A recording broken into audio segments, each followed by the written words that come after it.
right, it's on. I'm Deputy Jared White, Jefferson County Sheriff's Office. I'm a tactical flight officer here at the ASU.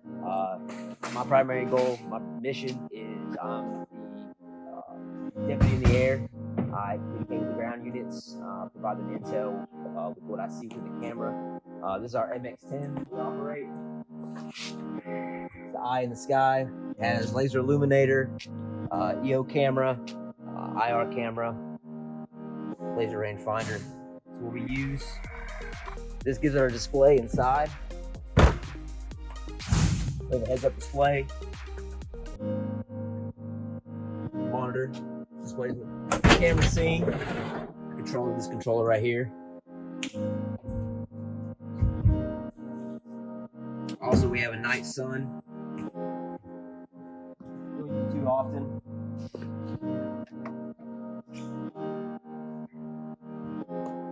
Our camera has 4,000 hours, and this has 77 hours. Wow. Of time on it.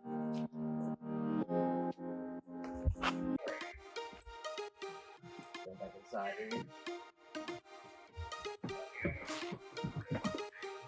This is where I'll sit right here. All my communication panels are up there.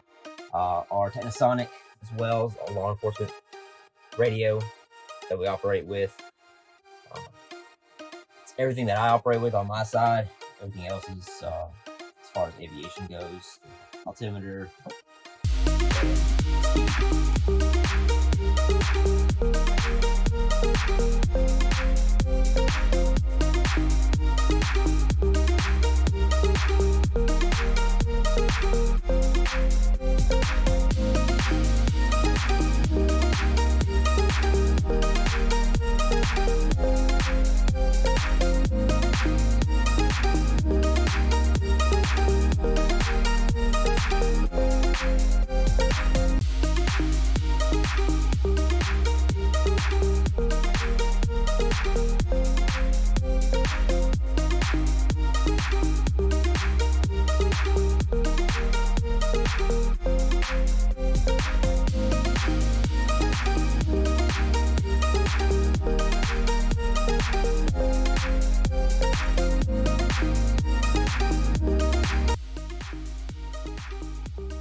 Can you just explain what all you're looking for? That would be cool. Short version, general security, leaks, breaks, cracks, anything that could be a detriment to flight. But it's not a maintenance inspection, so I'm not going like super in depth. Well, I pull on things because I'm a mechanic, so I've seen things break, but for the pre-flight, I'm just looking at anything that's out of place, anything's wrong. Right.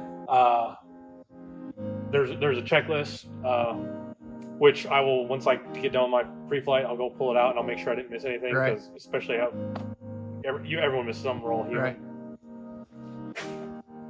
But like for this, I'm making sure these screws don't rattle. So making sure what is that panels. thing? That's a heat shield, because the Just so exhaust of that is angled slightly downward. You can't really tell. Right. And with the rotor blades, it pushes the exhaust down, and the temperature usually comes out around 600 degrees Celsius. Wow. Super hot, yeah.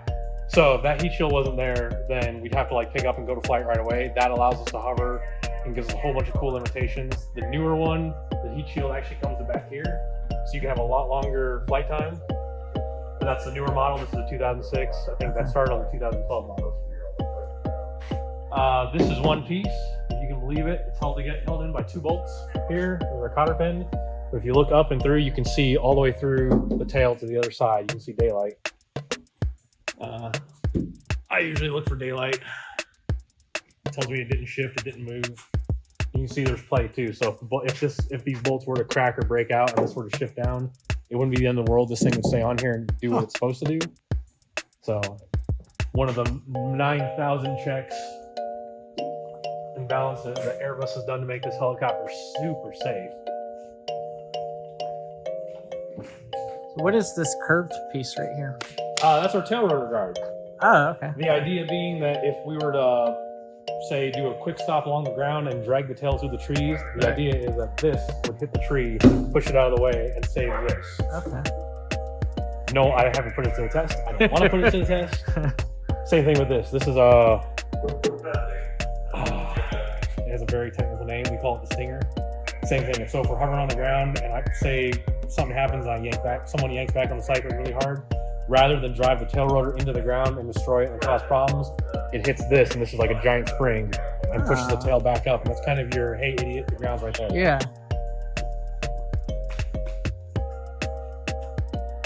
Tail rotor on this thing, if you can believe it, is one piece. It's got a carbon fiber composite core, but most tail rotors are like on that one. You see their individual blades that are bolted on. This is one piece bolted right here. So we check for flex, listening for crackling. It's actually a really, really cool design. Also very, very expensive. What's not expensive in aviation, right? Yeah. Turn the blades.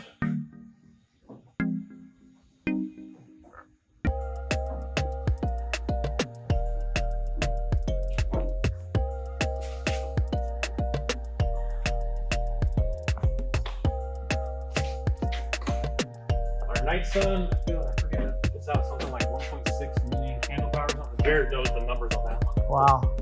It's a lot. Up to 2,000 feet, you can highlight a parking lot, and it looks like the daytime turned on. That's why we call it the Night Sun. Man.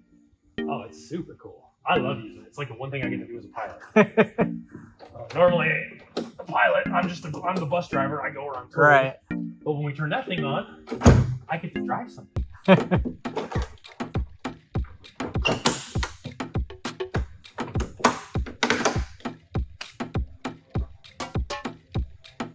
Checking belt tension. We have a lot of indicator buttons to tell us if there's bypasses, if there's clogs or impending bypasses. So like this is our filter if it's about to be the helicopter set up so if something clogs, it won't just stop, so we don't lose something important like the oil for the engine. Right. So what it does is our button pops up and it tells you that it's bypassing the filter, so you're not getting filtered oil anymore. We won't get a light up front, but when we do our post-flight, we'll see like, hey, the button's popped, and then call maintenance out, he checks the filter, like, oh yeah, there's a bunch of stuff in there. Hydraulic fluid, oil level, which you need oil. Our fancy oil cooler fan.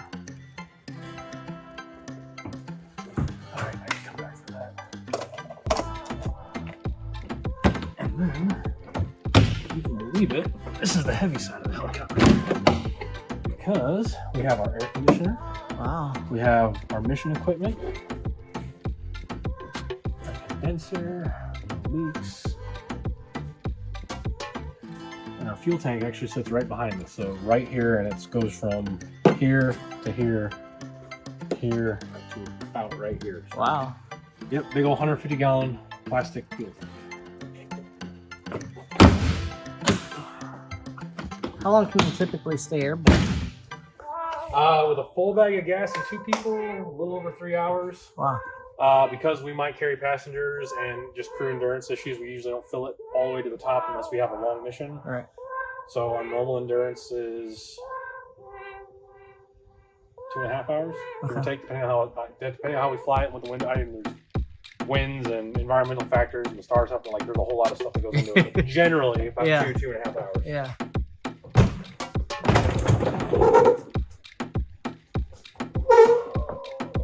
Emergency equipment, make sure there's nothing underneath the seats. These seats are really cool. They also have a fancy name. They're stroking seats. That means if something bad were to happen, heaven forbid, this helicopter goes down and we crash, these seats are designed to collapse. So rather than us falling out of the sky with a helicopter at 1,500 feet per minute, the seats will stroke and it breaks the fall a little bit. So we physically will hit the ground, I want to say somewhere between 3 to 350 feet a minute, which is a very survivable, non-injury causing crash. Again, the helicopter will still hit the ground, but the seats, it saves the occupants. Neat. It's a really cool design. You wouldn't think all these ribs and there's springs in there, you wouldn't think that these are designed to collapse, but they'll stroke down about 2 inches, and that's all it needs to keep you from breaking your back, having a horrible, horrible, horrible day.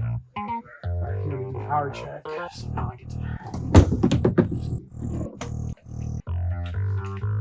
put my toys away from last night.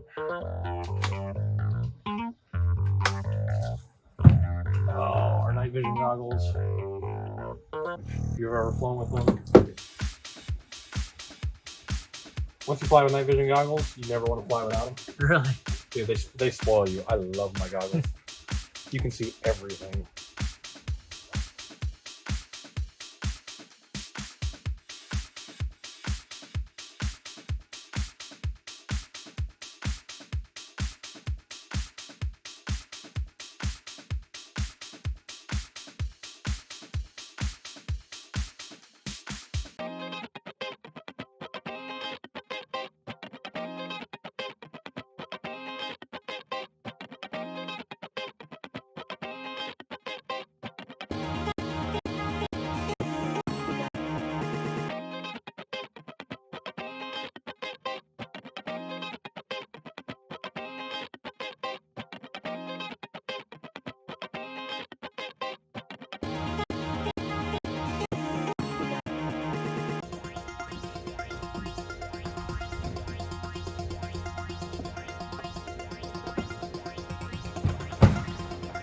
So most helicopters have one nut that holds the rotor head on, and it's usually called the Jesus nut, because the joke is if it comes off, you'll be Jesus. This has because it has 12 bolts that hold the rotor on. Oh wow. But they're all much smaller than the Jesus nut, so it's kind of a trade-off. But this is a really cool design. When I went to the school for the helicopter, I figured out and learned all about this thing. And dude, it's absolutely an amazing, brilliant design. The only thing wrong with it is the rotor's turned the wrong direction. Turn blade!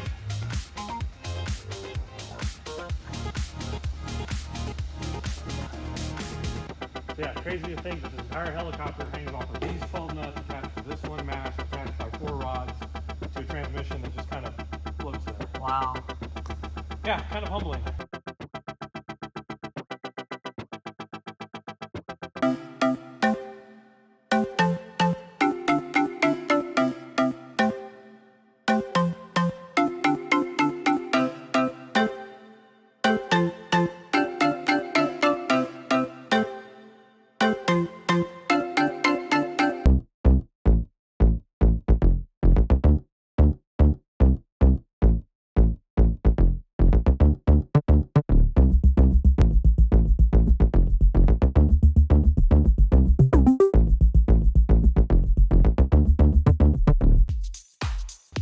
Yeah, so a helicopter, so every aircraft flies based on balance, all the forces of flight equaling out. A helicopter has one added one, which is the torque, because the blades turn this way on this helicopter, which means if we don't do anything, the helicopter wants to turn the opposite, because equal and opposite reaction all that. So the tail rotor keeps the helicopter from just spinning around in circles. Right. It's totally survivable. There's ways and things to do it. Flying helicopters is not dangerous, but it is if you have no idea what you're doing. Yeah. It's not like an airplane where if the engine dies, you just became a really big glider. Right. Like the helicopter, it still flies, but it takes a degree of skill, knowledge, piloting, all that fun stuff.